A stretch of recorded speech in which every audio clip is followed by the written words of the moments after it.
United States Representative Louie Gohmert has sued Vice President Mike Pence, demanding that he take a side in Trump's now hybrid legal and political bid to be reelected as president in 2020. Okay, and this lawsuit is a weird one.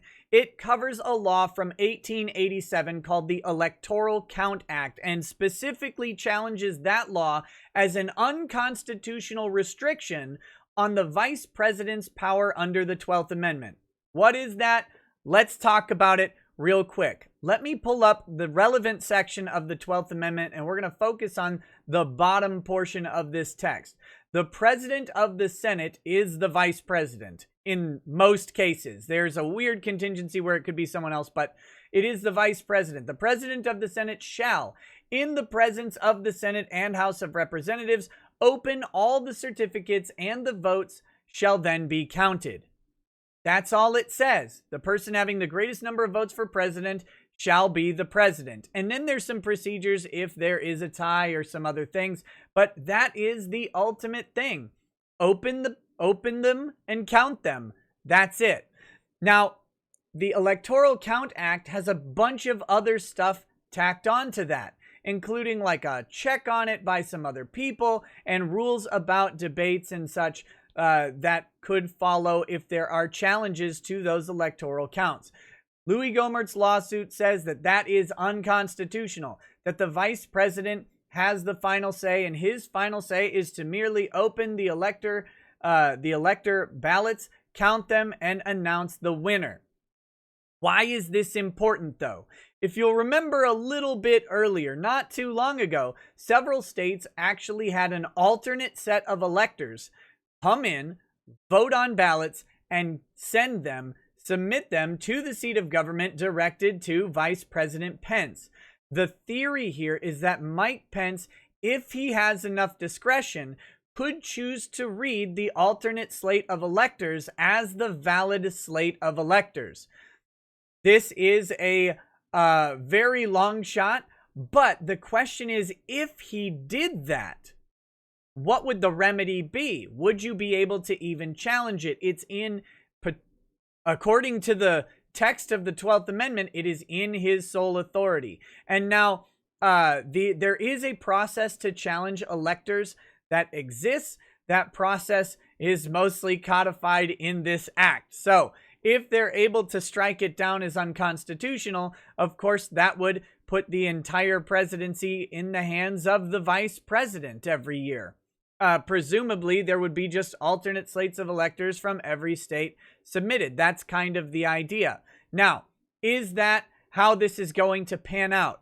I don't think so. I don't think we're going to get a ruling on this case prior to the count on January 6th.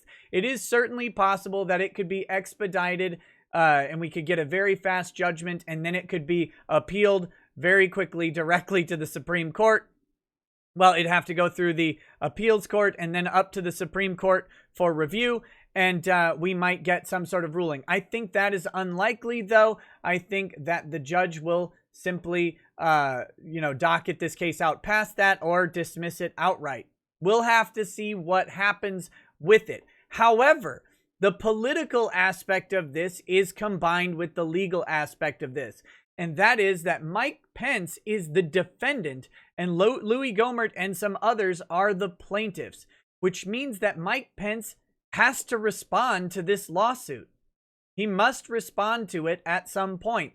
Mike Pence has been pretty quiet about where he stands on the outcome of the election. I mean, sure, we can infer that Mike Pence would love to remain vice president for another 4 years with Donald Trump as president, but he hasn't spoken too much about the allegations around this election, or really spoken about President Trump's refusal to concede, which many people, specifically in the media, have called outrageous and outlandish and all of this stuff.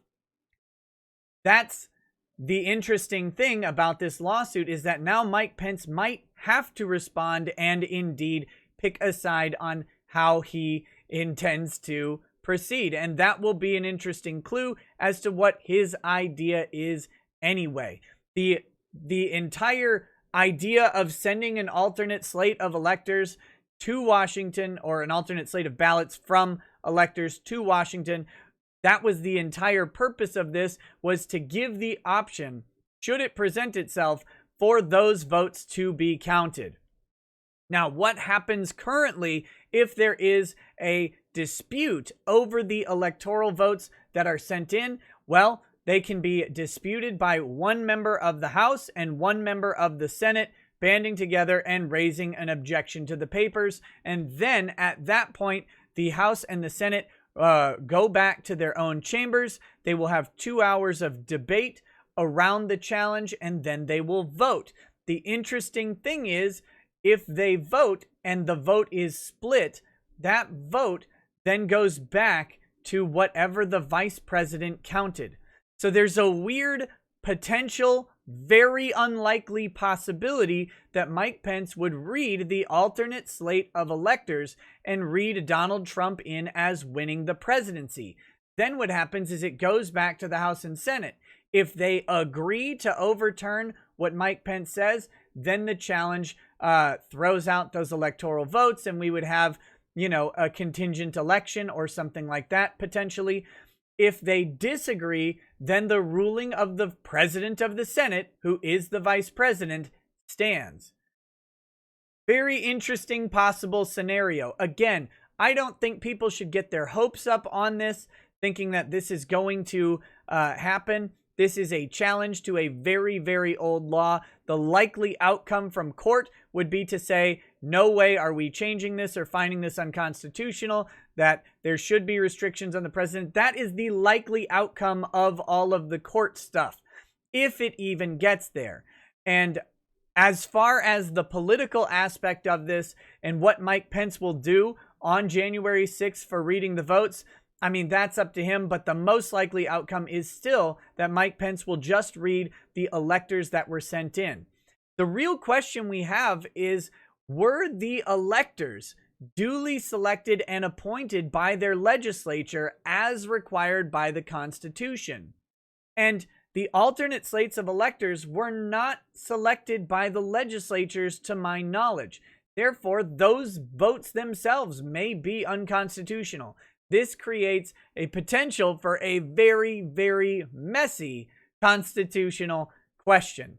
And it does raise certain questions about how well flushed out our voting process is in the Constitution of the United States. And I'm kind of wondering if we'll see some changes to that in the coming years. Anyway, I hope you found this video informative. The link to the article is below. I'll link to the relevant section of law that is being challenged. It's 3 USC section 15, and I will put it in the description, both it and the article. You guys can check them out for yourselves. If you like this stuff, hit like, hit subscribe, share it, talk about it. Tell me what you think in the comments. What do you think's going to happen? Do you think I'm wrong? Go ahead. That's fine. I don't think anybody knows definitively what will happen on any of this stuff because these questions haven't really been raised before. I can give you my thoughts on the likely outcome, especially based on what we've seen so far this year. But there are tons of questions being raised about our political process for picking our leaders right now, and we may see meaningful change on it at some point. Anyway, talk to you guys soon. Have a good day. Peace. Peace.